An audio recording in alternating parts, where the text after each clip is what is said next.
firman-Mu adalah Engkau sendiri.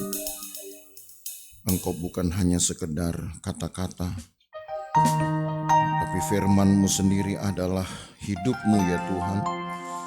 Kami membahas, merenungkan firman Tuhan, itu sama dengan kami mengalami sendiri hidup Tuhan. Seolah kami sedang bercakap dengan Engkau. Kami mengalami sendiri kekuatan Tuhan. Itu sebabnya kami perlu firman-Mu. Karena yang ada pada kami ternyata bukan hanya sekedar kalimat-kalimat yang ditulis, yang dikumpulkan, dibukukan menjadi Alkitab dalam pegangan tangan kami. Tapi yang ada pada kami adalah Allah sendiri, kekuatan Allah, hadirat Allah, kedaulatan Allah. Maka Tuhan, apa yang sudah kami miliki, yang sudah bersama-sama dengan hidup kami, dekat dengan kami, kiranya itu juga dekat dengan jiwa dan roh kami. Firman-Mu harus dekat dengan jiwa dan roh kami ya Tuhan. Ada banyak jawaban-jawaban yang Tuhan berikan atas hidup kami di dalam firman-Mu. Maka Tuhan, bukalah hati kami, buka pikiran kami, jamah kami ya Tuhan, urapi kami supaya firman Tuhan yang berkuasa ini mendapatkan tempat yang layak di dalam hidup kami. Supaya kami mengalami Tuhan, mengalami kuasa Tuhan, mengalami kekuatan Tuhan sendiri. Dan kami menjalani hidup ini hanya karena kekuatan Tuhan saja. Kami akan merenungkan kembali firman-Mu. Tuhan, cerahkan hati kami dan beri kami pengertian. Dalam nama Yesus Kristus kami berdoa. Haleluya. Amin. Haleluya. Puji Tuhan. Hari ini kita akan melihat hal tentang perang, saudara ya. Karena memang Alkitab mengaturnya begitu rupa. Ada di dalam Alkitab ketentuan atau aturan tentang perang. Untuk apa perang itu sendiri, kita harus tahu. Supaya anak-anak Tuhan tidak menggunakan ketentuan ini secara serampangan. Karena tidak sedikit ajaran yang mengatasnamakan kitab suci, ya, dari agama manapun sudah salah dan kebablasan di dalam menerapkan aturan tentang perang. Mungkin semua agama mempunyai aturan itu, atau saya sebutlah keyakinan itu. Tetapi ketika keyakinan itu dipahami secara salah, atau sebutlah kebenaran itu dipahami secara salah, maka salah pula apa yang diyakininya. Ya. Sementara yang Alkitab tulis, atau bahkan kitab-kitab suci tulis, itu sebetulnya mempunyai tujuan yang baik. Tidak ada tujuan yang merusak. Nah, di dalam kitab Ulangan pasal 20, karena kita sudah sampai dalam Ulangan pasal 20, diaturlah semua hal tentang perang. Itu namanya, itu sebabnya dituliskan judulnya Hukum Perang. Tapi kita akan coba melihat saudara dari kebenaran-kebenaran Alkitab ini, kebenaran firman Tuhan ini. Apakah peperangan itu dapat kita pakai, ya, dapat kita kenakan sejauh yang memang kita perlukan, sejauh yang sedang berhubungan dengan situasi kita. Karena Alkitab berkata dalam Perjanjian Baru bahwa iman itu harus diperjuangkan. Betul kan ya? Iman itu harus diperjuangkan. Atau keselamatan itu harus dipertahankan, dikerjakan. Nah, pertanyaannya bagaimana cara kita mengerjakannya? Ya, lalu kemudian untuk apa harus dikerjakan? Apakah ada ancaman-ancamannya? Banyak sekali. Karena orang benar itu bisa saja hampir-hampir tidak selamat, kata Alkitab. Dan kalau orang benar saja tidak selamat, hampir tidak selamat. Bukan tidak selamat, hampir. Itu tercatat di dalam 1 Petrus pasal 4. Orang benar saja bisa, saudara, gak selamat. Nyaris dia gak selamat. Jadi yang kita lakukan, yang kita buat ini dari minggu ke minggu, hari ke hari, tidak berarti kita itu sudah menaruh satu kaki kita di sorga. Yang kita percaya bahwa Alkitab mengajarkan siapa menerima Yesus sebagai juru selamat, dia pasti masuk surga. Hari itu. Hari itu.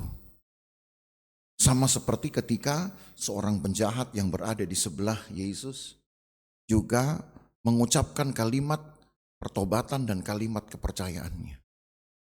Hari itu Yesus berkata, engkau dan aku bersama-sama di Firdaus. Tetapi bagi orang-orang yang masih hidup seperti kita ini, sejak dari kita percaya kepada Tuhan, sejak dari kita menyerahkan hidup kita kepada Tuhan, kita akan dituntut juga untuk kemudian menguji iman kita seperti apa. Apakah iman pura-pura ataukah iman terdesak? Kalau yang disalib di sebelah Yesus itu sebutlah merupakan iman terdesak, sebutlah begitu. Kan udah kepepet banget dia mau mati. Daripada dia mati begitu merem dia masuk neraka. Maka pilihannya adalah sebelum dia merem mati dia masuk sorga, maka dia terima Tuhan. Itu masih dimungkinkan kemurahan Tuhan berlaku atas orang itu. Karena memang tidak ada kesempatan, tidak ada lagi waktu. Kan gak mungkin dia turun di salib kemudian harus masuk gereja ikut pembaptisan segala macam, ya nggak jadi mati dong nanti. Ya. Karena memang tidak ada waktu dan kepepet. Maka itu sudah merupakan kasih karunia Allah untuk dia. Tapi kalau kita kan gak sedang kepepet, saudara. Betul ya? Gak sedang kepepet. Maka Allah perlu uji iman saudara ini, iman terdesak, iman kepepet, iman ikut-ikutan, atau iman karena kesadaran. Nah ketika ujian-ujian itu terus ditambahkan seiring dengan umur kita, usia kita. Maka sampailah kita kemudian kepada situasi ini. Mempertahankan iman dari ancaman kedagingan misalkan. Mempertahankan keselamatan dari ancaman kemurtatan. Tadi siang sambil saya baca Alkitab, saya mencari data. Karena saya orangnya begitu saudara, sambil baca Alkitab saya buka HP untuk cari data. Data yang berhubungan dengan ayat-ayat di dalam Alkitab. Lalu terbukalah kemudian satu komentar bahwa Indonesia ini katanya memang adalah negara pemeluk Muslim terbesar di dunia. Tetapi ternyata menurut mereka Indonesia juga menjadi negara termurtad di dunia terbesar. Murtad dari keyakinan mereka. Satu sisi kita bersyukur kan. Oh kalau begitu murtad di mereka kan artinya masuk di bilangan kita. Gitu. Tetapi Alkitab juga berkata bahwa pada akhir zaman banyak orang ditolak Tuhan ketika datang berteriak, Tuhan, Tuhan kami mengenal Engkau. Tuhan, Tuhan kami sudah ngusir setan. Tuhan, Tuhan kami udah doa puasa. Tuhan bilang, enyahlah kamu hai pembuat kejahatan. Oh, sama berarti dong. Apa yang dikomentari, ditakutkan oleh salah satu tokoh agama. Bahwa Indonesia negara murtad terbesar di dunia. Dari pemeluk agama dominan yang terbesar juga. Ternyata ancaman itu gak cuma untuk mereka saudara. Ancaman untuk kita ada. Dan bukan dari komentar tokoh agama, dari komentar Alkitab sendiri. Sampai di dalam Injil Lukas 18 ditulis, nanti ketika anak manusia datang, adakah ia mendapati iman di bumi? Jadi menjelang kedatangan Tuhan, ada paceklik iman. Paceklik, tahu paceklik? Ya, seperti orang mau panen, tapi setelah dipanen, hasilnya tidak sesuai dengan harapan, tidak sesuai dengan modalnya waktu diberikan. Yang dipanen ternyata hanya sedikit dari yang harusnya bisa sekian banyak. Paceklik itu namanya. Akhir zaman akan ditandai dengan paceklik iman. Itu berarti ancaman dari kemurtatan di dalam kekristenan itu sendiri juga nyata dan tidak datang dari komentar mulut tokoh agama, tapi dari Alkitab sendiri. Oh itu lebih jitu saudara. Kalau cuma komentar dari mulut seseorang, itu masih berupa prediksi. Tapi kalau komentar datang dari Alkitab, itu bukan prediksi. Itu sudah merupakan kebenaran. Maka apa yang diperlukan di dalam kekristenan? Selain daya tahan, selain semangat juang, adalah kemampuan untuk berperang di jalan Tuhan. Di dalam Alkitab tema-tema jihad juga ada, supaya saudara tahu. Ada berperang di jalan Tuhan namanya. Dan itu Allah perintahkan kepada orang Israel. Entah mereka sedang melakukan kegiatan di perkebunan kayak, di pertanian kayak, mereka sedang tidur bahkan.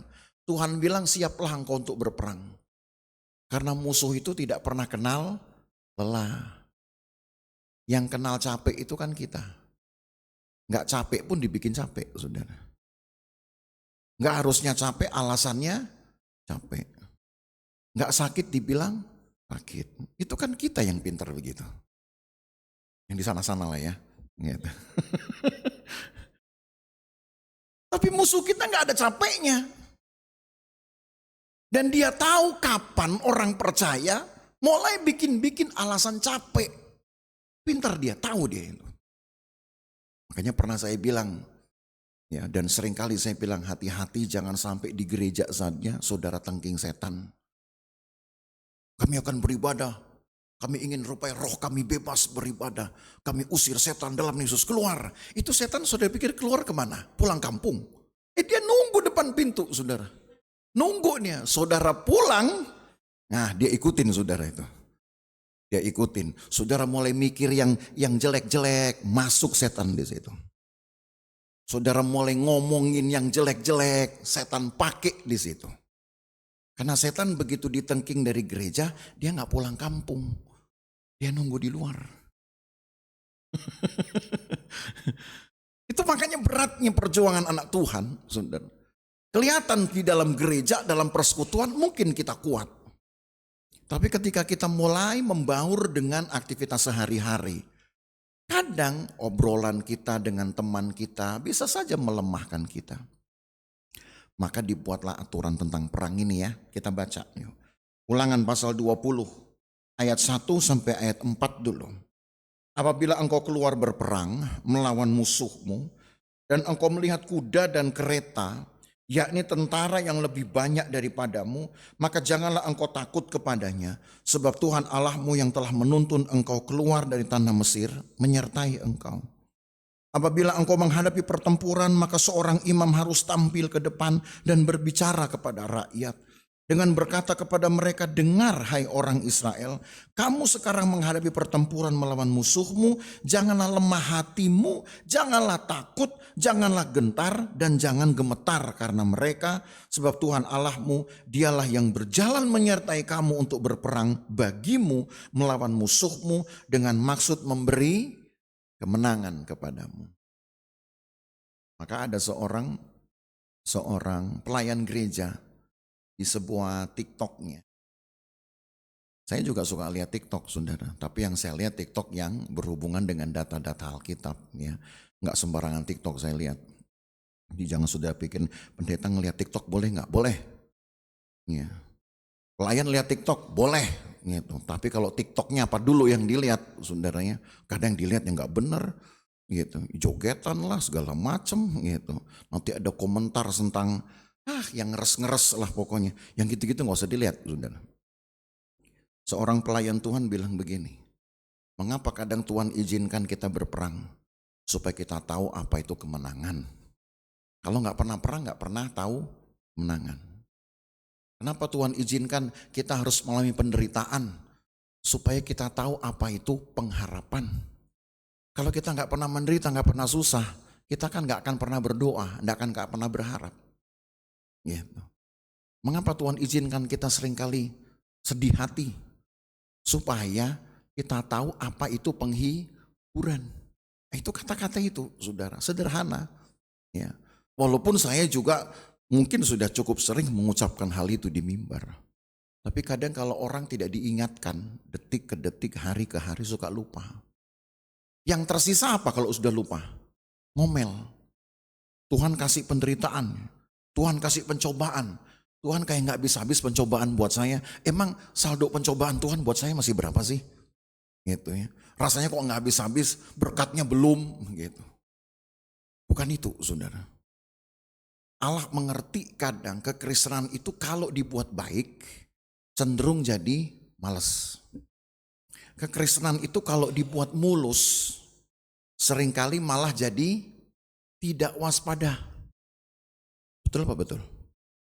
Saudara diberkati, saudara bisa lupa Tuhan. Bisa lupa Tuhan. Ada dari kelompok kita yang begitu.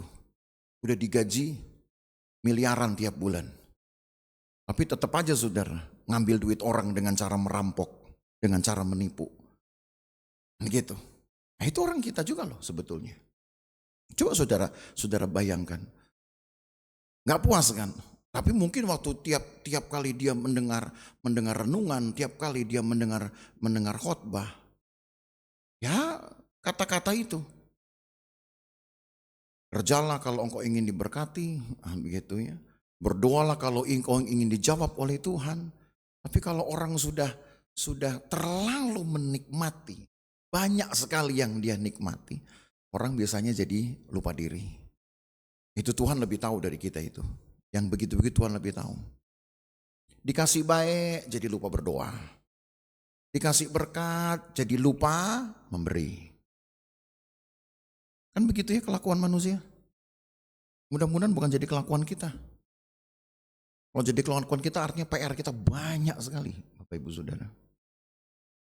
Nah karena itulah Tuhan kasih ini, peperangan ini, supaya orang Israel tidak jumawa. Bahwa mereka itu menganggap, oh kami orang umat pilihan, kami bangsa yang besar. Pada kami ada nama Tuhan, orang harus takluk sama kami, orang harus takut sama kami. Awal-awal mungkin begitu. Tuhan berjanji kepada bangsa ini loh. Engkau akan menjadi bangsa yang terpuji, ternama, termulia. Itu ada catatannya. Terpuji, ternama, termulia. Itu bukan kaleng-kaleng loh. Itu kategori yang luar biasa itu. Tapi lama-lama yang Allah janjikan supaya bangsa ini terpuji, justru yang jadi adalah makan puji. Oh makan puji, gila pujian. Kalau orang Manado bilang makang puji. Kalau orang Manado itu mesti ada tambah saudara huruf, satu huruf. Makan jadi makang, nah, begitu. Ya. Harus ada tambah. Bapak, jadi kalau orang mantu saya lupa. Dia sudah berusaha untuk jaga ucapan gitu supaya tidak ditambah. Jadi Tuhan dia sebut tadinya Tuhan. Dimarahin sama pendetanya. Jangan bilang Tuhan, Tuhan. Oke, dia sungguh-sungguh ya latihan saudara. Tuhan. Akhirnya jadi Tuhan, bisa. Sampai kemudian satu kali dia bersaksi. Puji Tuhan. Waduh. Gembalanya udah senang. Kamu sudah bisa ngomong Tuhan sekarang? Sudah. Kok bisa? Karena saya sudah latihan. Gitu. Jadi Tuhannya selesai, latihannya nggak selesai. Ya itu begitu. Ini jangan sampai tambah-tambah.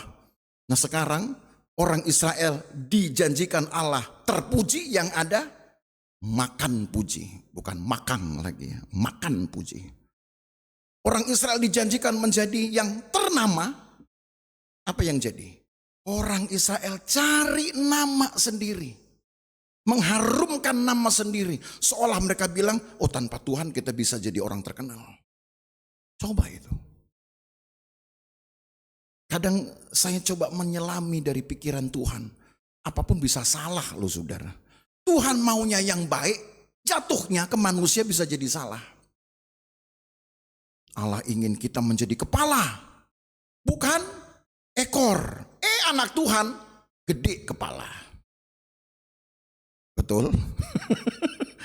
Itulah susahnya. Allah ingin yang baik bagi umat Tuhan, tapi umat Tuhan maunya yang kelewat baik.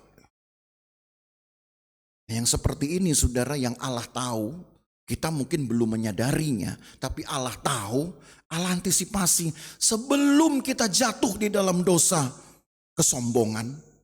Karena harusnya jadi kepala malah gede kepala. Menjadi terpuji malah makan puji. Menjadi apalagi termulia, ternama malah cari nama.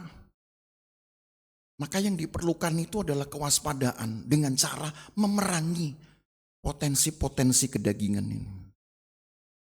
Dan supaya saudara tahu, 4 ayat ini berkata bahwa kekuatan yang memerangi kita itu selalu lebih besar jumlahnya dari kesiapan kita sendiri. Di mana-mana itu kalau musuh datang selalu kekuatannya besar. Karena musuh gak mau tanggung-tanggung, saudara. Maka kalau kita yang tidak siap, tidak waspada, kita yang sendiri akan dikalahkan secara tiba-tiba, secara mendadak. Maka sebelum peperangan itu sendiri mulai, Yosua kemudian berkata di ayat yang ke-4, Tuhan Allahmu dialah yang berjalan menyertai kamu untuk berperang bagimu melawan musuhmu dengan maksud memberikan kemenangan. Setiap kali saudara mengalami satu kondisi yang tidak menyenangkan, sebutlah kondisi itu seperti peperangan-peperangan batin saudara. Peperangan-peperangan rohani saudara. Saudara menginginkan jawaban dari Tuhan tapi belum dapat, anggaplah itu peperangan saudara. Ya, saudara berdoa berharap belum dapat, anggaplah itu peperangan melawan kebosanan saudara. Peperangan melawan godaan-godaan untuk stop misalkan. Percuma, saya berdoa gak dapat. Itu saudara mesti perangi. Dan satu dari peperangan-peperangan itu saudara, tujuannya hanya memberi kemenangan. Allah tidak rela saudara mendapat kemenangan yang mudah. Kalau orang mudah menang, sombongnya cepat saudara. Kecil itu. Gue bisa itu, gue pites doang. Gitu. Jadi nyombong kita. Allah tidak izinkan orang percaya itu kalau menang pun harus menang dengan mudah. Menang susah payah, memang effortnya apa? Ya capek. Mungkin juga saudara akan keluar banyak sekali kerugian. Gitu. Keluar banyak sekali biaya. Kenapa? Udah terlampau capek. Gitu. Sama seperti kalau banyak perang, lama perang, kan yang harus dipikirkan adalah makannya tentara, biaya banyak, saudara. Berdoa juga punya anggaran yang cukup banyak loh. Jangan saudara pikir tidak. Saudara harus berani sisihkan waktumu lebih banyak mungkin dari waktu-waktu di mana saudara bisa cari uang. Itu tandanya anggaran untuk berdoa saja mahal. Harusnya saya cari uang nih. Harusnya saya bisa cari rezeki nih, tapi saudara harus berdoa. Itu kan namanya anggaran kan? Betul tidak? Mahal. Tapi percayalah apa yang saudara berani buat itu. Kalau Tuhan kasih nanti, mahal juga nilai kemenangannya.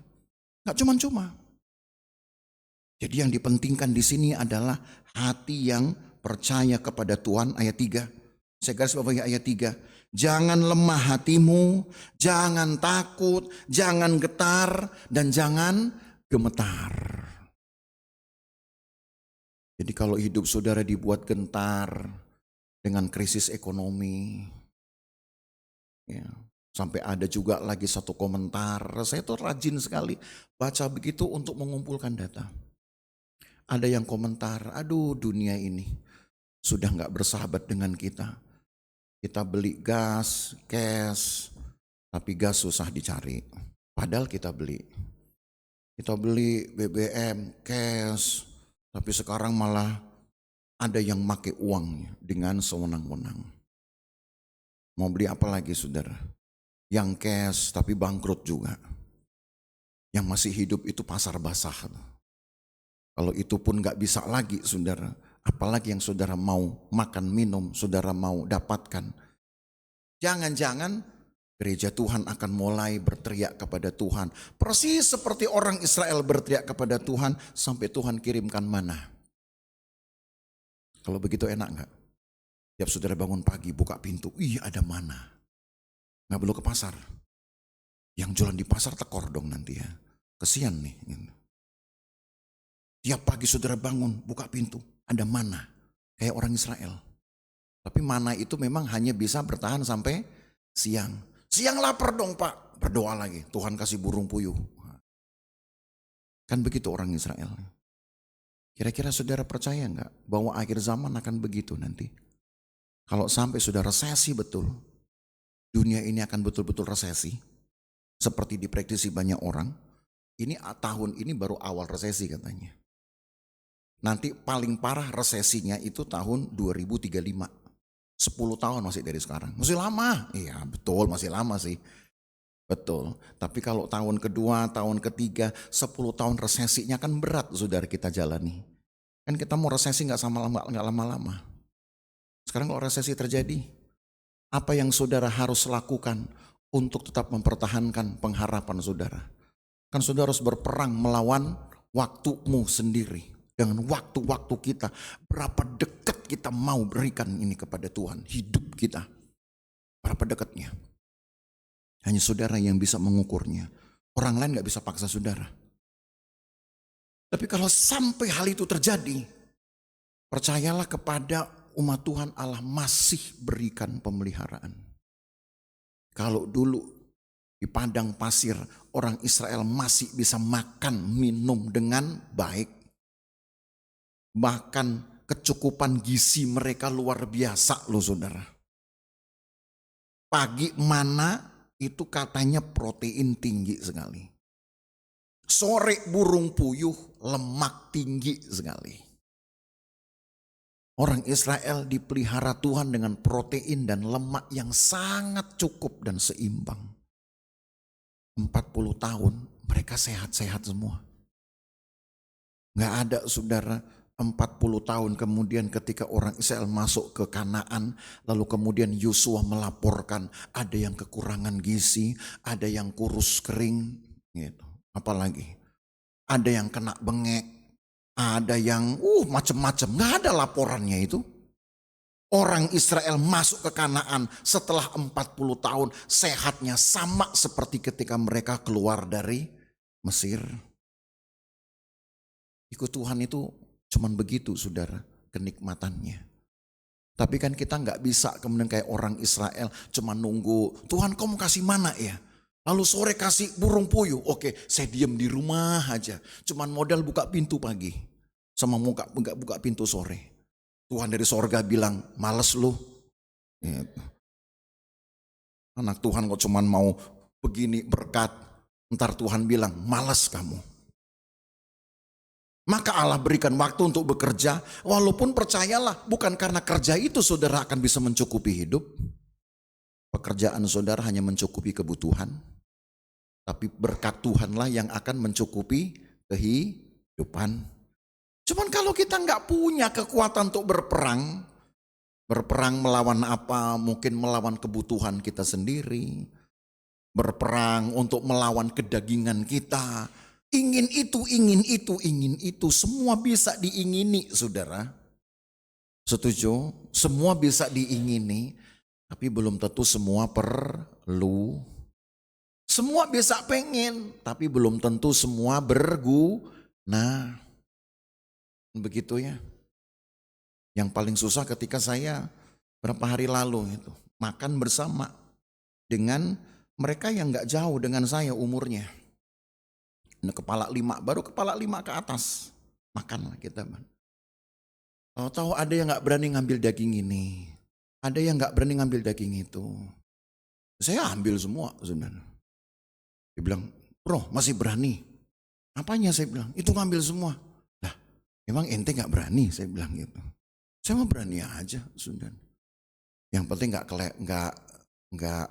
kelebihan gitu aja. Tapi ada yang gak berani sama sekali. Kenapa? Wah kalau gue makan ini langsung gue keliengan, gue jatuh. Oh, kayak gitu saudaranya. Rupanya karena mungkin hidupnya sudah tidak dijaga, tidak diperangi, hawa nafsu tidak diperangi, kontrol diri tidak ada, yang ada malah menyusahkan diri. Paling tidak kalau kita tiap hari belajar untuk mentertibkan hidup, saya mau katakan itu sudah peperangan saudara sebenarnya. Oh, saya harus dekat dengan Tuhan, ya. Apa yang saya berikan? Oke, saya kasih, saya belanjakan hidup saya 1 hari sekian jam, saya dekat dengan Tuhan. Tapi kan di sisi lain saudara akan diperangi dengan kedaginganmu. Alah, minggu depan juga ada, besok juga ada. Ngapain lu tiap hari ngasih? Ada gak seperti itu peperangan? Coba jujur. Ada kan saudara? Itu saja sudah peperangan. Cuman kadang kita pikir kita mengiyakan musuh-musuh kita itu. Ya sudah bener, besok masih ada doa. Kita besok aja deh, hari ini gua nonton dulu. Misalkan begitu. Ini misalkan loh saudara ya. Jangan terasa tersindir loh ya. Kalau terasa tersindir ya bagus juga sih, gak apa-apa gitu. Jadi kan kita tiap hari sebenarnya punya satu konflik-konflik itu di sekitar hidup kita.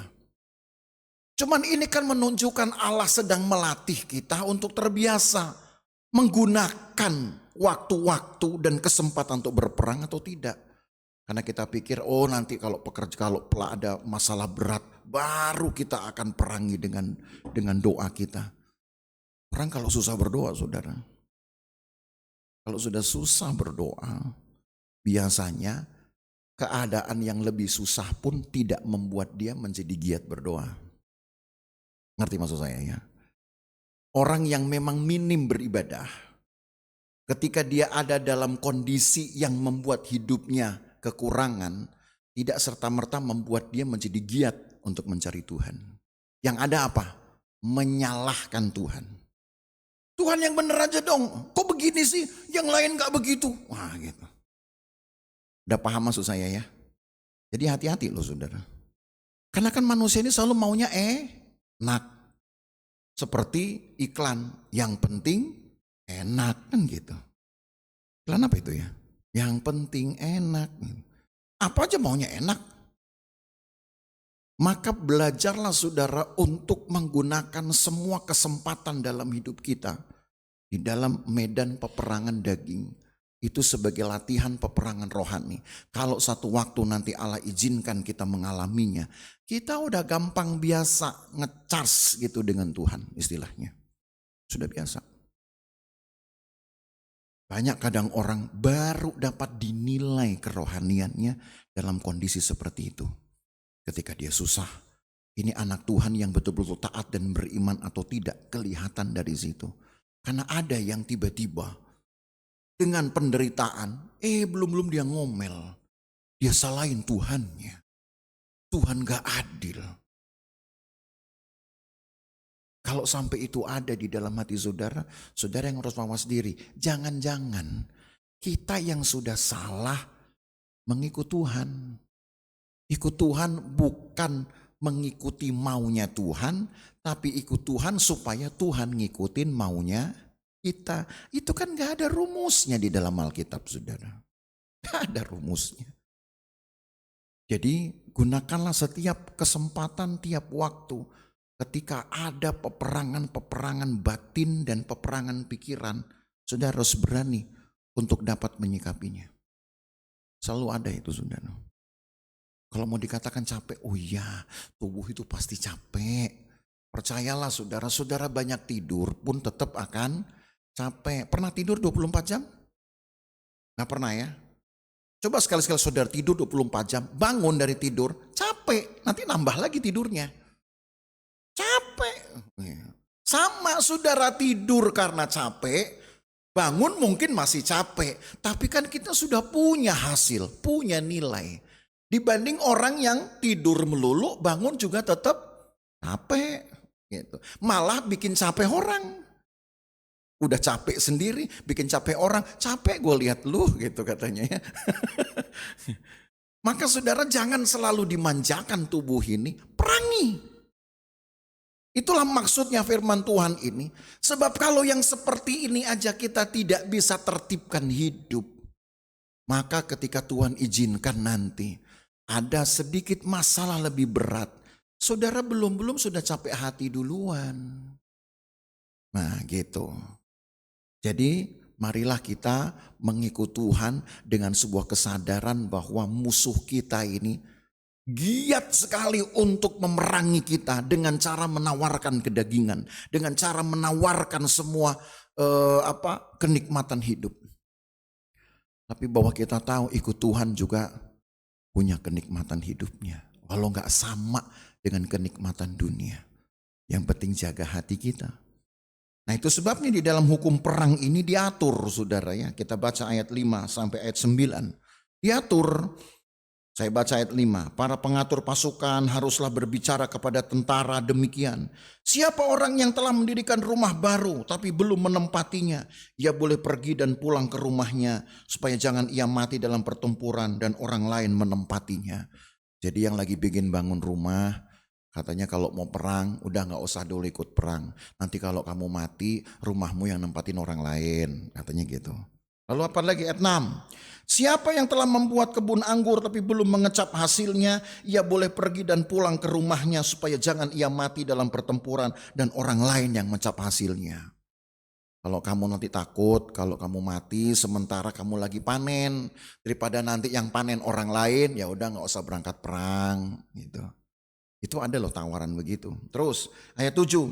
Dan siapa telah bertunangan dengan seorang perempuan tapi belum mengawininya, ia boleh pergi dan pulang ke rumahnya supaya jangan ia mati dalam pertempuran dan orang lain yang mengawininya. Yang udah mau kawin, kalau lu nggak memang takut nanti mati perang, lalu nanti yang ngawinin cewek kamu adalah orang lain, ya udah nggak usah ikut perang. Gitu. Sampai segitunya diatur ya. Sampai segitunya ditawarkan. Ayat yang ke-8. Lagi para pengatur pasukan harus berbicara kepada tentara demikian. Siapa takut dan lemah hati, ia boleh pergi dan pulang ke rumahnya supaya hati saudara-saudaranya jangan tawar seperti hatinya. Apabila para pengatur pasukan selesai berbicara kepada tentara, maka haruslah ditunjuk kepala-kepala pasukan untuk mengepalai tentara. Di dalam peperangan itu ternyata Allah gak maksa. Allah kasih tawaran. Yang sayang diri, yang sayang harta, ya sudah nggak mau perang nggak apa-apa. Gitu. Mungkin takut nanti kalau mati, aduh harta saya siapa yang mau, yang akan pakai nanti. Siapa harta saya nanti kemana larinya? Jangan jadi dipakai orang lain. Kalau masih mikir-mikir gitu, udah nggak usah perang. Apa-apa silahkan. Kira-kira ada resikonya nggak saudara? Ada resikonya. Kalau ternyata musuhnya lebih pintar, ujung-ujungnya dia nggak berangkat perang, yang ada tetap dia akan terjajah. Betul atau tidak? Yang ada dia akan dikuasai oleh musuhnya. Hidup sih hidup, tapi nanti dia mesti menghidupi musuhnya. Dia jadi jongos musuhnya, dia jadi budak musuhnya. Musuhnya yang menikmati hartanya, dianya nggak menikmati. Jadi budaknya, yang punya tanah dia, tapi yang menikmati tanah musuhnya. Tapi Tuhan sih kasih, Tuhan gak pernah paksa kita untuk perang. Ada yang sayang diri, ada yang mungkin merasa Tuhan saya lemah hati, Tuhan saya itu orangnya gak kuat, ya sudah silakan. Tapi siapa yang tidak mau mengambil kesempatan untuk berperang, maka pelan-pelan dia bukan hanya sekedar dikalahkan oleh musuhnya, tapi dia akan diperbudak oleh musuhnya. Tapi aturan itu tetap harus ada, saudara. Hanya sekalipun pengatur pasukan sudah menawarkan itu, orang-orang ini boleh nolak. Siapa yang mau kawin? Lalu kemudian harus berperang, dia boleh nggak perang. Orang ini boleh nolak, well, enggak, saya tetap mau perang. Itu diberikan hak seperti itu. Ngerti nggak saudara maksudnya ini apa? Alkitab itu tidak pernah maksain saudara. Itulah baiknya Tuhan. Selamat nggak maksain. Ayo selamat nih. Kalau nggak gue pukul nih. Nggak ada. Terima Tuhan ya, awas kalau nggak gue tabok nih. Kan nggak ada. Agama Kristen nggak pernah saudara disebarkan itu di bawah ancaman. Makanya saya nggak pernah ngajarin juga kan saudara. Mau diberkati. Bluetooth, 24 jam Bluetooth. Nggak pernah kan saya ajarin. Kalau nggak saudara protes sama saya nanti. Nggak ada. Tuhan juga nggak ngasih begitu. Mau hidup, mau kerjakanlah hidup. Makan begitu. Allah nggak pernah memaksakan seseorang hanya supaya dia disembah sebagai Allah. Makanya yang ada justru hukum jangan menyembah Allah lain, kan begitu. Kalau seandainya, ini kalau kita buat pengandaian, kalau seandainya Allah memaksakan saudara, maka hukum jangan menyembah Allah lain gak perlu ada. Yang ada awas, berani kamu gak menyembah Allah, menyembah saya matiin loh. Nah gitu. Tapi kan ternyata tidak. Saudara ikut Tuhan itu gak pernah dipaksa. Saudara mau menjadi anak-anak Tuhan gak pernah dipaksa. Semuanya mengalir atas azas kesadaran. Semua mengalir atas azas panggilan. Saya mau, karena memang saya yang mau, bukan orang lain yang mau. Saya beribadah kepada Tuhan, karena saya yang mau, bukan orang lain punya mau. Jangan ada di tempat ini, saudara datang ke gereja, sedang beribadah, karena kemudian nanti saudara, habis saya dipaksa-paksa tuh sama dia tuh. Kalau saya nggak datang, ntar saya nggak dikasih lagi beras, misalkan begitu. Ya saudara datang ke sini karena diancam, mending nggak usah datang saudara. Tapi itu kan contohnya, nggak ada kan di sini ya. Kalau saudara kurang beras, lapor saya aja saudara ya. Jangan lapor ke yang lain. Gitu. Nanti saya laporkan kepada Tuhan, kan gitu. Kan enak. Jadi ikut Tuhan itu jangan karena saudara melakukannya atas kemauan orang lain. Biarlah saudara sendiri yang berkata, Tuhan, karena Tuhan juga sudah memberkati mengawal hidup saya sendiri, gak pakai orang lain. Tuhan menjaga hidup saudara, dia jaga sendiri, tidak pakai orang lain. Gak ada orang lain kan. Tuhan selamatkan kita dengan darahnya sendiri. Nggak pakai darah orang lain. Betul tidak itu? Maka janganlah kemudian kalau kita melakukan sesuatu untuk Tuhan, kita tidak melakukannya karena kemauan sendiri. Biarlah kalau saudara beribadah karena memang saudara yang pengen beribadah. Saudara mau berdoa kepada Tuhan karena memang saudara yang pengen berdoa kepada Tuhan. Dan orang-orang yang datang karena keinginan, dialah sebenarnya yang sudah mengalahkan musuh-musuhnya. Musuh kemalasannya. Gak kelihatan dia memang musuh-musuh ini. Tapi ternyata kekuatannya itu nyata saudara. Tadinya mau jalan, akhirnya terhambat. Lalu pakai alasan. Karena orang Kristen ini kan paling pintar cari ayat yang membela kita. Apa ayatnya? Bahwa roh berkehendak tapi tubuh lemah kan gitu. Lalu kita bilang Tuhan saya pengen semuanya doa. Tapi kenapa ya saya tiba-tiba itu kok jadi banyak hambatan. Nah ini tandanya orang ngeles saudara ya. Namanya ngeles rohani itu kayak begini gitu. Roh berkehendak tapi tubuh lemah. Ini kalau tubuh lemah saudara. Ada saya pernah, saya ingat pada waktu Abed di terapi. Di rumah dia takut-takut mau panjangin kakinya, dia takut-takut. Waktu terapi dibikin begitu. Ditekan saudara, dipanjangin tuh kakinya. Harus dibiasakan gitu. Kita rumah hati-hati di rumah. Supaya diatur, supaya jangan sakit. Sampai di tempat terapi malah dibikin sakit. Baru saya ingat, begitu rupanya ya hidup manusia ini. Seringkali mau sehat itu ya harus berani untuk melawan sakitnya. Bukan disimpan sakitnya. Bukan disimpan dosanya. Lawan dosanya. Lawan kemalasannya. Kalau kita terbiasa seperti itu saudara. Allah itu bangga.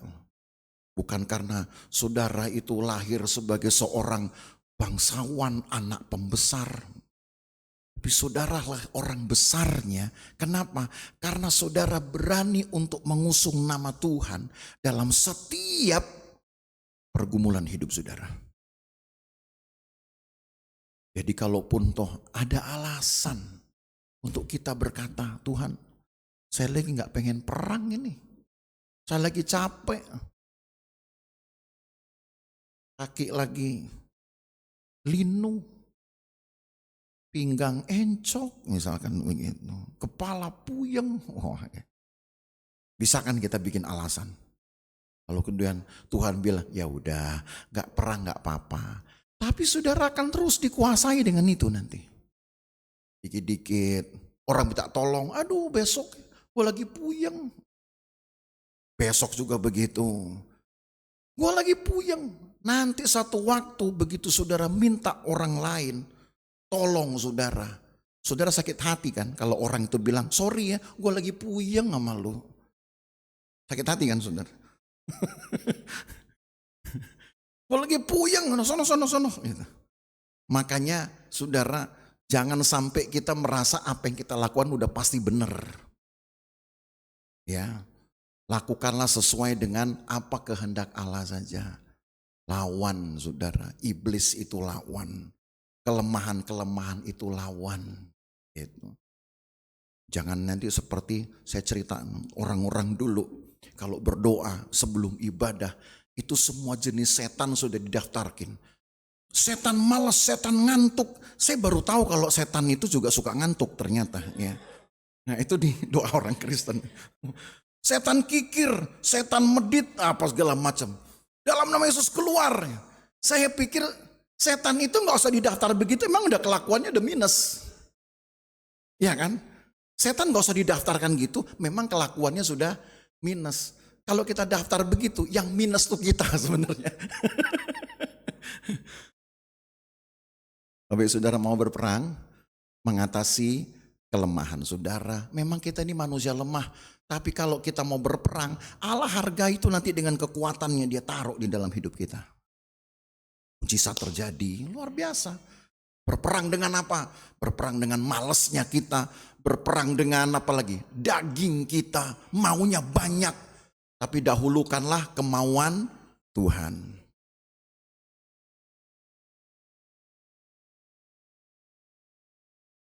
Tuhan tolong kita saudara ya. Jadi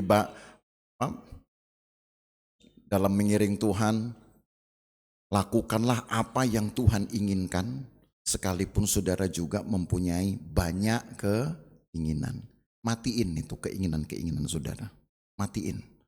Supaya keinginan Tuhan duluan yang dapat. Nanti apa yang saudara inginkan, Tuhan kasih. Kan begitu.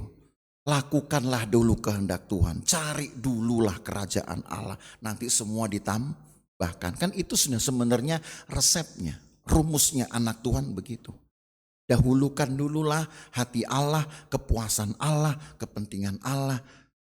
Nanti Tuhan tahu apa yang saudara perlu, dia akan kasih kok. Tapi kalau saudara cari dulu apa yang saudara ingin, kita ini akan lupa nanti dengan Tuhan. Sebab begitu kita ingin dapat, ingin lagi dapat, Tuhannya kita pinggirin nanti. Karena setiap kali ingin pasti dapat. Tuhan gak ada tempatnya. Berperanglah itu saudara. Dan kalaupun saudara mungkin punya alasan, 1000 macam alasan. Saya sedang bikin usaha baru. Oh nanti dululah ibadahnya. Justru kalau Tuhan saudara sertakan di dalam setiap usaha saudara, maka saudara yang akan mendapatkan hasil yang luar biasa. Manusia bisa beralasan, ya. Tapi kiranya kita ikat itu semua, dahulukan kehendak Tuhan. Kita akan terima hal yang luar biasa dari Tuhan. Mari kita berdiri yuk. Kita nyanyi satu pujian. Ku hidup karena percaya, Kau yang berjanji setia.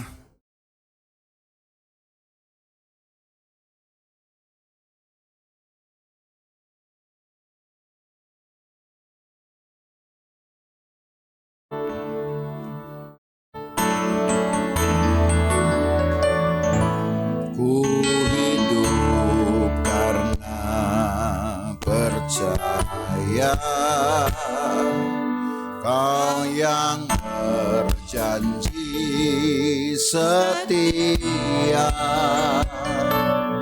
Pengharapanku selalu ada di dalam-Mu.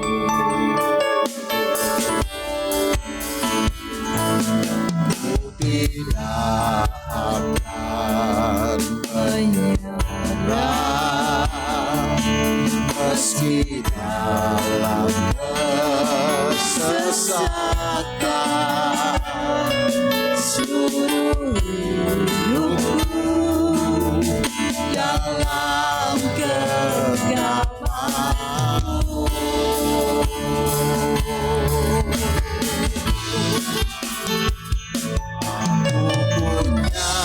Tuhan yang besar, yang telah berjanji dan sanggup menggenapi.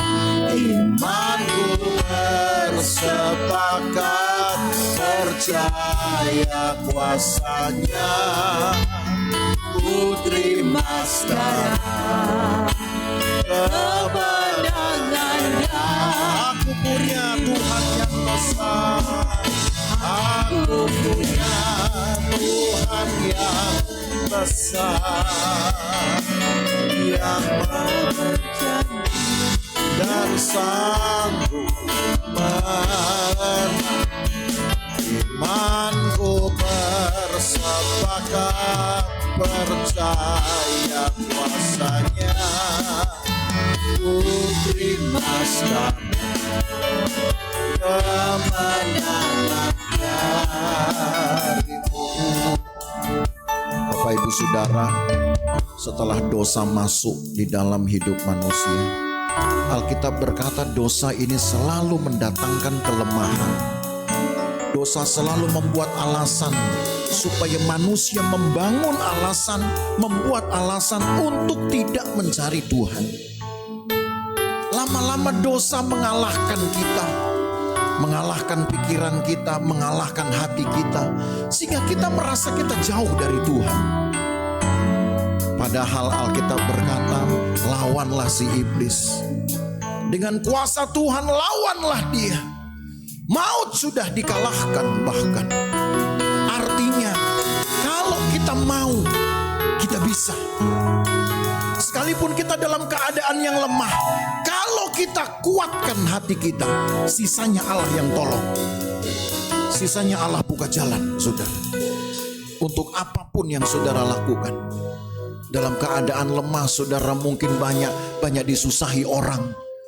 Kumpulkan tenaga sedikitnya untuk berdoa. Kumpulkan tenaga sedikitnya untuk berharap. Sisanya Allah yang bekerja. Dia kuatkan hati saudara. Yang kedua, dia yang akan kalahkan musuh-musuh saudara. Itu sebabnya jangan membangun alasan yang membuat kita jauh dari persekutuan dengan Tuhan. Tapi buatlah satu komitmen supaya kita makin dekat dengan Tuhan. Kedatangan Tuhan tidak lama, saudara. Jangan sampai Alkitab berkata dan terpenuhi, nanti kalau Tuhan datang dia tidak dapat iman di bumi. Paling tidak kita berkata tidak boleh terjadi di Losupan ini. Di Losupan ini Tuhan ada, Tuhan lihat, Tuhan datang, dia temukan kita orang-orang beriman. Dia akan temukan saudara dan tuai saudara sebagai orang-orang beriman, orang-orang yang benar. Itu sebabnya pertahankan, berperanglah. Ada kuasa Tuhan buat saudara. Ada kedaulatan Allah buat saudara. Karena Tuhan yang berjanji, saudara akan mendapatkan kemenangan-kemenangan saudara. Ku hidup karena percaya. Ku hidup karena percaya. Kau yang berjanji setia. Pengharapanku selalu ada di dalammu. Ku tidak akan menyerah, ku tidak akan menyerah. Meski dalam kesesatan, seluruh hidupku dalam genggamanmu. Aku punya Tuhan yang besar. Aku punya Tuhan yang besar, yang telah berjanji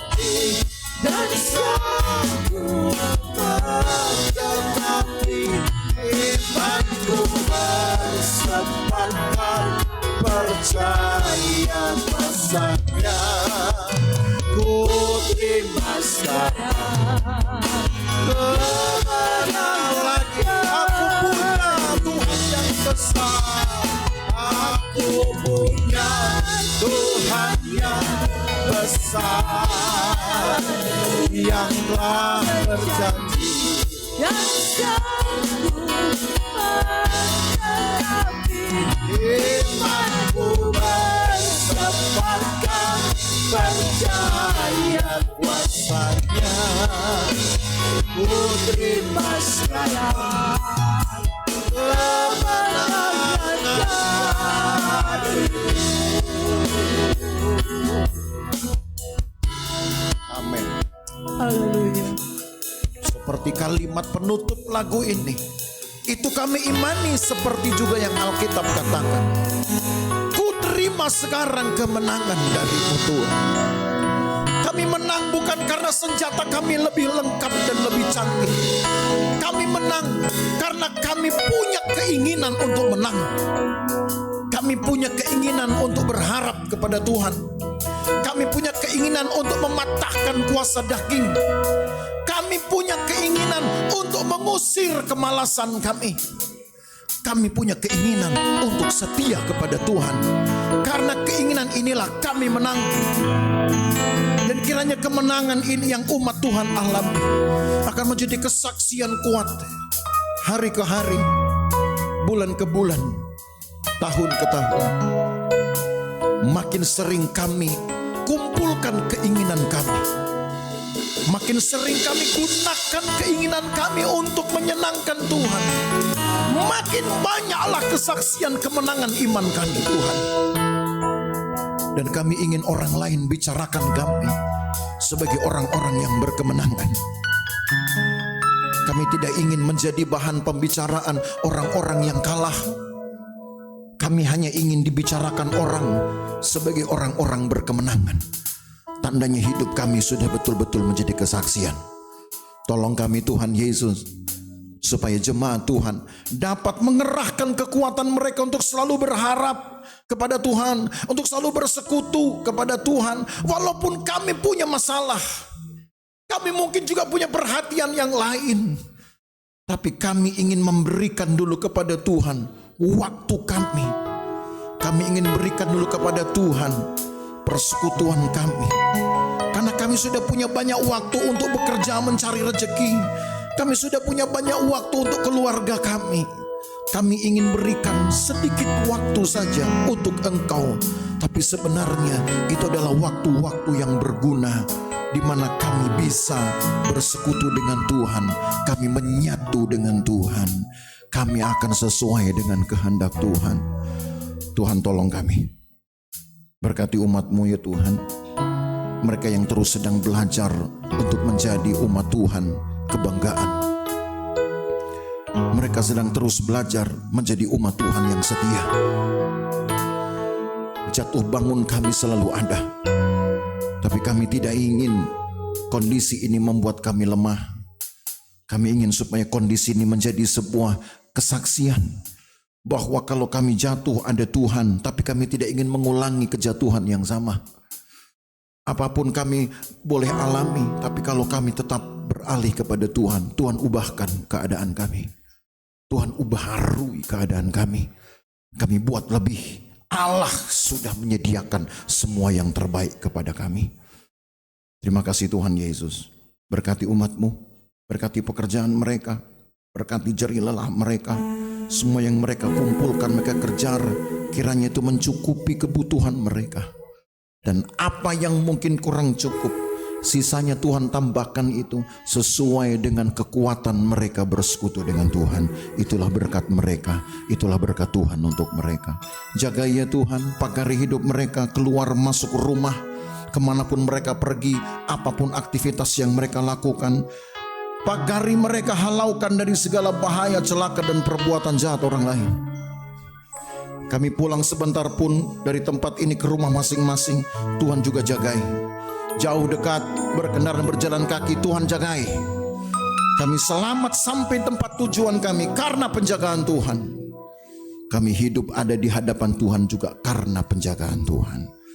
Berkatilah persembahan-persembahan umat-Mu, berkatilah pemberian-pemberian umat-Mu, persepuluhan mereka, korban-korban mereka lainnya. Berkati Tuhan sejauh yang mereka lakukan karena mereka cintai firman dan taat firman. Tuhan, lepaskan bagian-Mu, yaitu memberkati umat Tuhan ini. Sertai jemaat kami yang tidak hadir, mungkin karena sakit, Tuhan lawati, sembuhkan yang sakit, hiburkan yang susah, kuatkan yang lemah. Di dalam nama Yesus Tuhan kerjakan itu sesuai dengan kehendak-Mu tentunya Tuhan, sesuai dengan iman yang ada pada kami anak-anak-Mu. Terima kasih banyak Tuhan Yesus. Besertalah dalam jam-jam ibadah, sebagaimana yang sudah-sudah, ataupun event-event tertentu, khususnya untuk Natal Pelwap, Tuhan tetap beserta. Supaya Tuhan berkati acara ini menjadi sebuah momen ucapan syukur bahwa Tuhan sudah pelihara kami dari tahun ke tahun sampai dengan hari ini. Terima kasih banyak Tuhan Yesus. Maka sekarang Bapak Ibu Saudara, pulang dengan bawa berkat dari Allah Bapa, kasih sayang dalam persekutuan dengan anaknya Yesus Kristus, penyertaan Roh Kudus memelihara kita dari hari ini sampai selama-lamanya. Dan berkat ini kita terima di dalam nama Tuhan Yesus Kristus. Segala kemuliaan hanya bagi Tuhan. Segala hormat pujian hanya bagi Tuhan.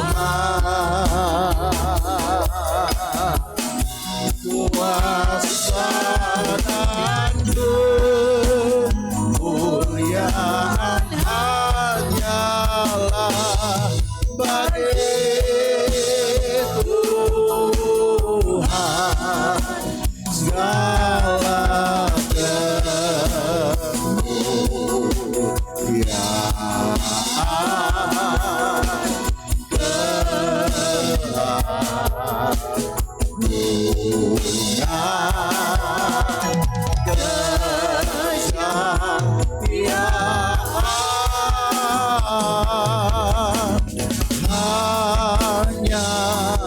bagi Tuhan. Jemaat yang diberkati, bersama kita berkata, amin.